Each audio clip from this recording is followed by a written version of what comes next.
नमस्ते, मैं Vijender Singh YouTube channel motivational Yogi पर आप सभी का स्वागत करता हूं और हम सब मिलकर चल रहे हैं स्वास्थ्य की ओर। इसी कड़ी को आगे बढ़ाते हुए हम आज आपको बताने जा रहे हैं साइटिका दर्द के बारे में।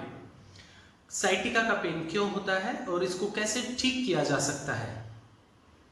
तो जब भी साइटिका की बात आती है तो मस्तिष्क में एक ही बात उभर कर आती है कि जिस तन पीड़ा वो ही जाने, अर्थात जिसको पीड़ा है वही जानता है कि दर्द कैसा होता है। तो दर्द काफ़ी खतरनाक होता है साइटिका का, और यह दर्द हमारे जीवनचर्या का एक अंग बन जाता है यदि हम ध्यान नहीं देते हैं। तो साइटिका का पेन हमारे शरीर में हमारे लाइफस्टाइल की वजह से ही आता है अधिकांशतः। तो देखते हैं किस प्रकार। या तो हमारा बैठने का पोस्चर, हम ऐसे लटक के बैठते हैं, आराम से सहारा नहीं देते हैं, या फिर इतने इतने ऐसे लेजी होकर बैठते हैं। कमर को जितना कर्व करके उसके ऊपर दबाव दिया जाएगा तो हमारे लंबर रीजन में रीढ़ की हड्डी का जो L1, L2, L3, L4, L5 और उसके नीचे का भाग S1, ये कुछ ऐसे भाग हैं हमारी स्पाइन के रीढ़ की हड्डी के जिसमें सबसे अधिक तकलीफ होती है।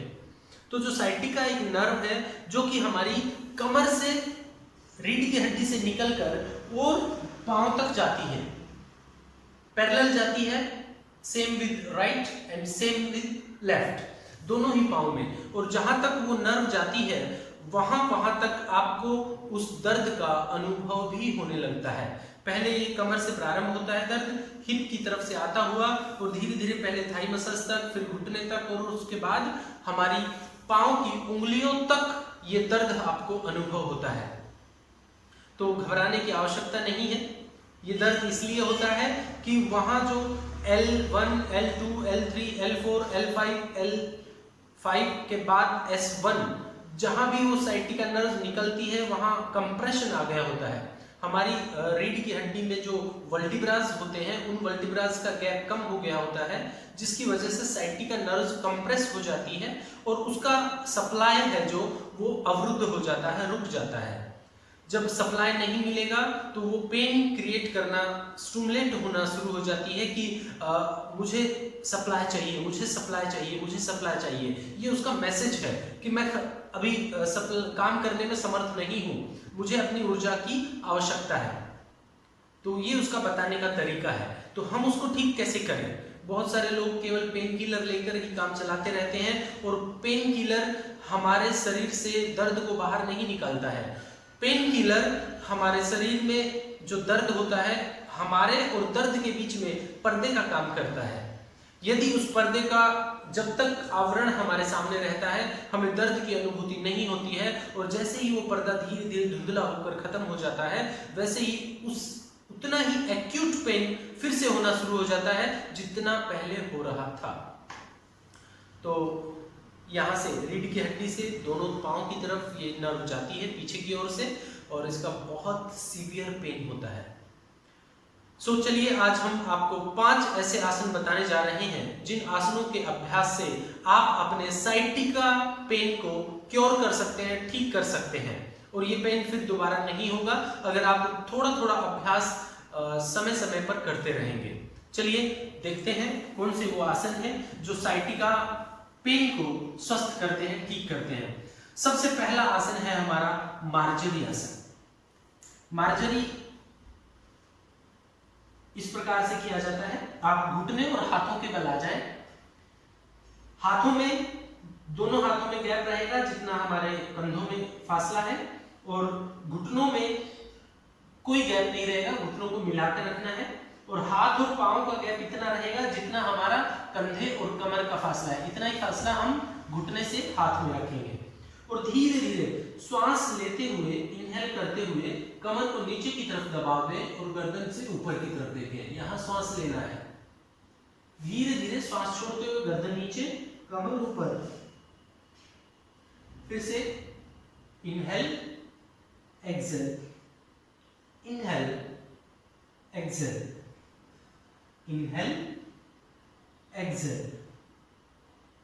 इस प्रकार से आपको अभ्यास करना है और यह अभ्यास आप प्रतिदिन जैसे ही आप सुबह बिस्तर से उठते हैं या नींद आपकी खुलती है, तुरंत आप बिस्तर में ही करीब 15 से 20 बार इसका अभ्यास कर लीजिए और फिर आप अपने बिस्तर को छोड़िए। आप देखेंगे कि आपकी जो स्पाइनल एनर्जी है वो भी बढ़ जाएगी, आलस्य तुरंत दूर होता है, शरीर की स्टिफनेस, अकड़न भी इससे समाप्त होती है। तो ये एक आसन है मार्जरी आसन। चलिए हम दूसरे आसन के बारे में आपको बताते हैं। यह है दूसरा आसन। दूसरे आसन के लिए आप अपने आसन पर एक करवट से लेटें, ऐसे सीधे नहीं लेटना है, हम पहले भी बता चुके हैं। जैसे ही आप सीधे करवट से लेटें फिर सीधे हो जाएं। और ये स्पेसिफिक बहुत आवश्यक आसन है साइटिका पेन को दूर करने के लिए। आप दोनों हाथ शरीर से सटा लें और यदि वजन अधिक है तो आप एक एक पांव से करें, अन्यथा दोनों पांव से एक साथ उत्तान पादासन। एक पांव से करेंगे तो कुछ इस प्रकार से पांव को केवल इतना ही लिफ्ट करना है और पांव को उठाने के बाद पंजा नीचे की तरफ खींचा रहेगा, श्वास सामान्य चलता रहेगा। इसे 10 गहरे लंबे श्वासों तक रोकना है, उसके बाद धीरे धीरे वापस। फिर इसी प्रकार से दूसरे पांव से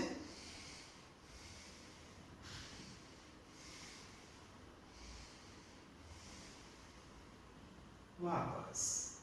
10-10 श्वासों तक हमें पांव को होल्ड करके रखना है। फिर दोनों पांव से एक साथ करेंगे,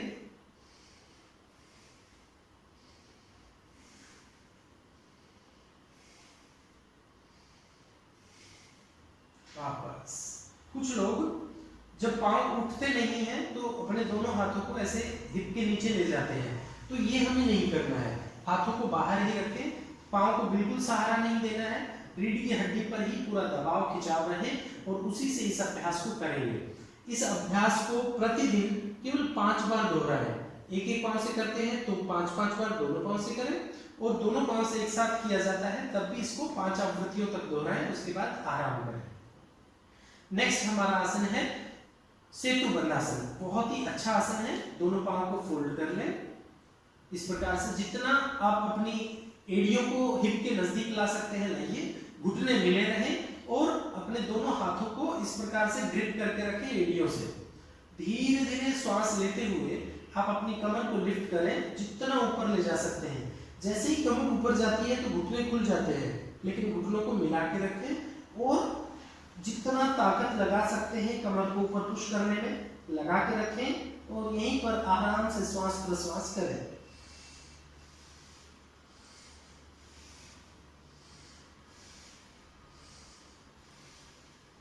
धीरे धीरे वापस आ जाए। इस आसन का नाम है सेतु बंधासन। इस आसन को गंधार आसन भी कहा जाता है, तो आप इस आसन का अभ्यास भी कम से कम 5 बार अवश्य करें। नेक्स्ट हमारा आसन है मरकट आसन। मरकट आसन के करीब 9 अभ्यास होते हैं। इसमें आपके अनुकूल जो अभ्यास हो आप उस अभ्यास को कर सकते हैं। तो सामान्य एक अभ्यास है जो मैं बता रहा हूं आपको। दोनों पांव को फोल्ड कर लें और पांव में करीब 1.5 फीट का फासला बनाएं। धीरे धीरे अपने दोनों पांव को फोल्ड करें और दोनों पांव के घुटनों को जमीन से स्पर्श कर दें। एक पांव पंजे के पास रहेगा, दूसरा घुटना हमारा जमीन को स्पर्श करेगा। अपोजिट हैंड को लिफ्ट नहीं होने देना है कंधे को, और जिधर पांव है घुटने हैं उसके बिल्कुल विपरीत दिशा में हमारी गर्दन। यहाँ श्वास बाहर छोड़कर हम आए हैं और श्वास छोड़ने के बाद आराम से यहाँ स्ट्रेच करके सामान्य श्वसन करते रहे। फिर श्वास लेते हुए वापस और श्वास छोड़ते हुए दूसरी ओर। इसे भी आप दोनों तरफ करीब 10-10 बार दोहरा लें इस प्रकार से। इसमें गलती क्या होती है कि जब हम लेफ्ट राइट जाते हैं तो पांव को बार बार उठा के इधर उधर ऐसे ऐसे ऐसे प्लेस करते हैं। तो पांव एक बार जहां रखे हैं वहीं पर रखे रहने दें और धीरे धीरे उसका अभ्यास बढ़ाएं। ये एक अभ्यास था। दूसरा अभ्यास है दोनों पांव फोल्ड करके, ये भी कर सकते हैं। जो आपको आपके शरीर के सामर्थ्य के अनुकूल लगे आप वो अभ्यास दोहरा सकते हैं। एक अभ्यास है पांव को ऊपर रख के इस प्रकार से, सेम अपोजिट लेग के साथ, दूसरा पांव ऊपर और धीरे धीरे नीचे। इस प्रकार गर्दन विपरीत दिशा में रहेगी। उसके बाद एक ऐसा अभ्यास है, उसके बाद पांव बदल कर। ये मरकट आसन के 9 अभ्यास हैं। आपके लिए जो अनुकूल पड़े, जो सरल है, जो कर सकते हैं, वो अभ्यास धीरे धीरे करें। तो 10-10 बार दोनों तरफ इस अभ्यास को आपको दोहराना है। नेक्स्ट हमारा आसन है पेट के बल लेटकर। तो पेट के बल लेट जाएं। 2 प्रमुख आसन है जो आपको करने हैं, एक उत्तान पादासन और एक शलभासन, जो अभी बता रहे हैं। ये हमारा नेक्स्ट अभ्यास है। दोनों हाथों को जमीन से सटा के रखेंगे और धीरे धीरे एक एक पांव को लिफ्ट करें। जितना लिफ्ट किया जा सकता है कर सकते हैं। ये ध्यान दें कि चिन्ह हमारी जमीन पर, ठोड़ी हमारी जमीन पर टिकी रहे और जो ये पांव को लिफ्ट किया है, ये पांव का हमारा एंगल बिल्कुल स्ट्रेट हो। ऐसा नहीं कि ये इधर की तरफ चला जाए, ये इधर ऐसा चला जाए, ऐसा नहीं लेके जाना उसको, बिल्कुल सीधा ही उठाना है। मतलब लेफ्ट लेग राइट लेग के ऊपर ना जाए। Same with opposite leg.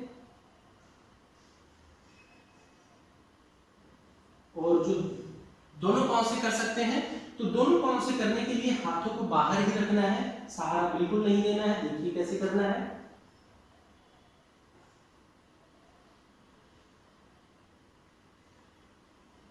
और वापस। इस प्रकार आप दोनों पांव से भी कर सकते हैं।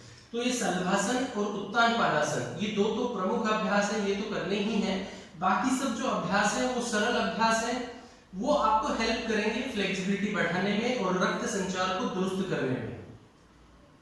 चलिए नेक्स्ट अंतिम अभ्यास है हमारा धनुरासन। इसमें दोनों पांव को फोल्ड कर लेंगे, एंकल को ग्रिप कर लेंगे और जहां तक आप जा सकते हैं उतना जाकर आराम करें बस। अगर इससे अधिक जा सकते हैं तो और जाए और वहां रिलैक्स करें।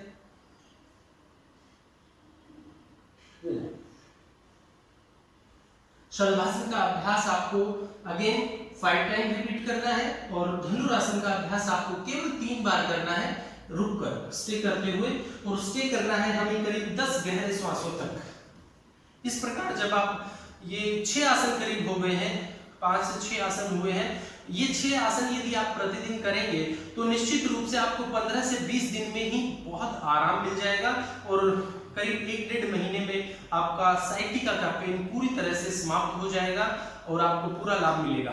और जो ये सारे आसन हमने बताए हैं, इन आसनों का अभ्यास न केवल साइटिका को आराम देगा, इसके साथ साथ आपको बैकिंग प्रॉब्लम, लंबर में कोई और डिस्टरबेंस है, स्लिप डिस्क है, उसमें भी आराम देगा।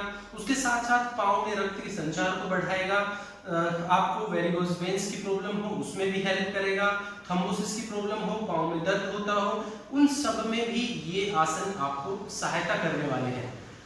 तो इन आसनों का अभ्यास कीजिएगा और हमें बताइएगा कि आपको कितने समय में किस प्रकार का लाभ प्राप्त हुआ है।